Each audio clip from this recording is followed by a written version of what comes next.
চানমাৰী জ্যোতিনগৰ বামুণী ময়দান গণেশনগৰ গীতানগৰ কামৰূপ মহানগৰ জিলা সাহিত্য সভাৰ সতীৰ্থ সমন্বয় যাত্ৰা ঐক্যতাৰে সকলো কাম সমাধান কৰিব পাৰি এই কথা কৈছে প্ৰফুল্ল বৰ্মনে।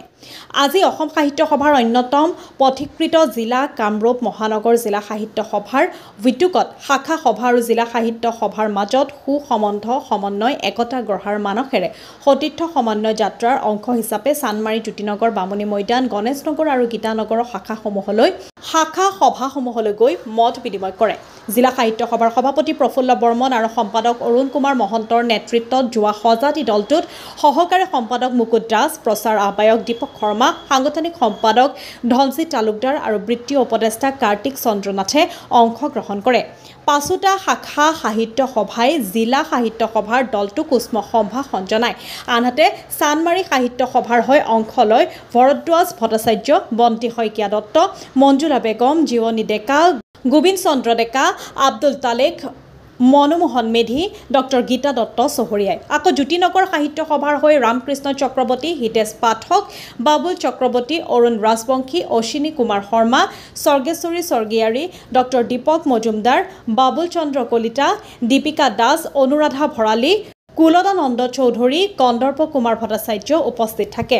আনহাতে বামুণী ময়দান সাহিত্য সভাৰ হৈ বিষ্ণু দত্ত, অজয় দাস, অজিত ৰয়, ভুৱনেশ্বৰ তালুকদাৰ, প্ৰদীপ লহকৰ, মুন্নাফ আলী, নিৰ্মল দাস, জয়ন্ত ৰয়, গণেশনগৰ সাহিত্য সভাৰ হৈ শান্ত ৰাম দাস, নৱকান্ত মালাকাৰ, জনাৰ্দন শৰ্মা, পুলক কলিতা, ভাৰতী মহন্ত, হৰেন্দ্ৰ নাথ কলিতা, দিবাকৰ কলিতা, ৰীণা দেউৰী, কল্পনা চৌধুৰী, দিবাকৰ পাটকিৰি, গীতানগৰ সাহিত্য সভাৰ হৈ দণ্ডিৰাম কাকতি, ৰূপা গোস্বামী, দুৰ্গেশ্বৰ পাঠক, কামৰূপ মহানগৰ জিলা সাহিত্য সভাৰ বিনীতা নাথ, পদুমী পাঠক, বনজিৎ কুমাৰ পাঠক, অজিতা দেৱী হাজৰিকা, বন্দনা হাজৰিকা, ভূপেন শৰ্মা, দীপা গোস্বামী, ৰঞ্জিতা মৰাণ উপস্থিত থাকে।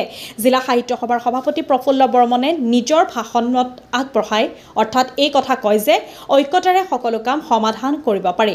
শাখা সভা জিলা সভাৰ সমন্বয়ে অসম সাহিত্য সভাৰ গতিৰ এক নতুন মাত্ৰা পাব।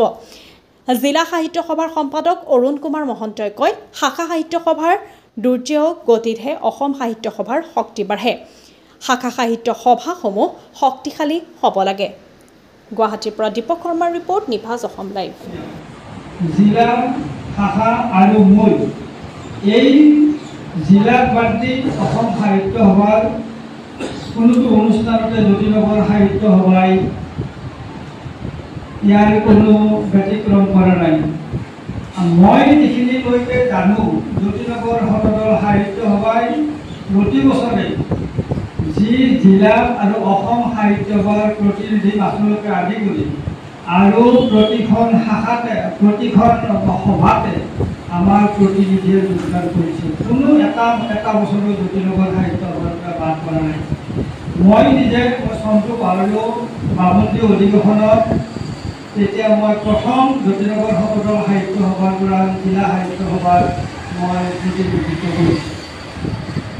আৰু জ্যোতিনগৰ সদৰ সাহিত্য সভাৰ আমি কেইটামান গৌৰৱৰ কথা ক'ব লাগিব। জ্যোতিনগৰ এই সদৰ সাহিত্য সভাৰ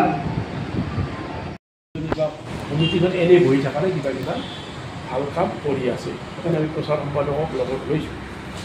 আমি সেই সিদ্ধান্ত মৰ্মে যোৱা 23 আগষ্ট তাৰিখে প্ৰথম আমি যাত্ৰা আৰম্ভ কৰিলোঁ।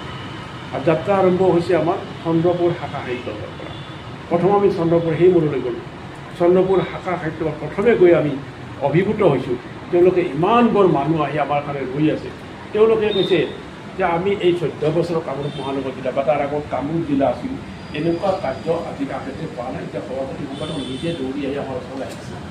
ইয়াৰ আগত এনেকুৱা আছিল কিবা এখন অনুষ্ঠান পাতে, সভাপতি সম্পাদক মাতে, তেওঁ আহে মাতিব, আহি ভাষণ চাষণ দি গুচি দিয়ে। কিন্তু এইবাৰ ব্যতিক্ৰম হৈছে যে সভাপতি সম্পাদক বা সদাধিজনে নিজে আহি আমাৰ দুৱাৰত আহিছে। সেইকাৰণে তেখেতসকল তাৰপিছত আমি ৰঘুনাথ চৌধুৰী নতুনকৈ শাখাখন গৈছে বনগাঁও, সেইখন তাৰপিছত আমি নুনমাটি, তাৰপিছতে আমি বৰঘৰীয়া শাখাখন, সিদিনাখন 4টা শাখাত আমি যোগদান কৰিলোঁ আৰু তেওঁলোকৰ পৰা মত বিনিময় বা যিখিনি কৰিবলগীয়া কৰিম। এইবাৰ মাজতে কেইদিনমান আমি ৰ'ব লগা হ'ল বিশেষ কাৰণ, হয়তো আমাৰ সাংগঠনিক সম্পাদকে বিশেষ কাৰণত বাহিৰত থাকিছিলে, গুৱাহাটীৰ বাহিৰত।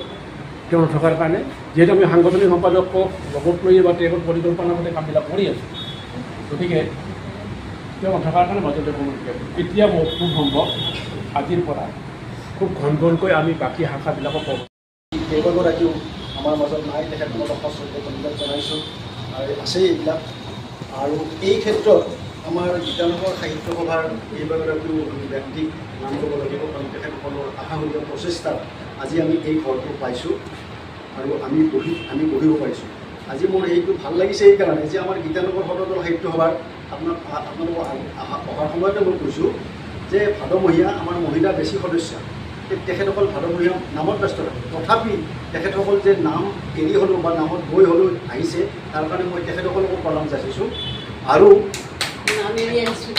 এটা কথা কি যে আমাৰ সভাপতি মহোদয়ে এটা কথা কৈছে যে আজীৱন সদস্যৰ ক্ষেত্ৰত আৰু বেছি হওক এইটো ক্ষেত্ৰত অলপ ক'বলগীয়া আছে মানে এই কথা মই অসম সাহিত্য সভাতো কৈছিলোঁ আৰু জিলাতো মই এবাৰ কৈছিলোঁ ইয়াত কিন্তু আমি প্ৰযোজ্য কৰিলোঁ আমাৰ সাধাৰণ সভাখনত আমাৰ যিখন অধিৱেশন হৈছিল তাত প্ৰযোজ্য কৰিছিলোঁ সেই কথাটোৱে হৈছে যে আজীৱন সদস্যখিনিক আমি কৰি ল'লোঁ ঠিকেই কিন্তু তেওঁলোকক কোনো ধৰণে প্ৰাধান্য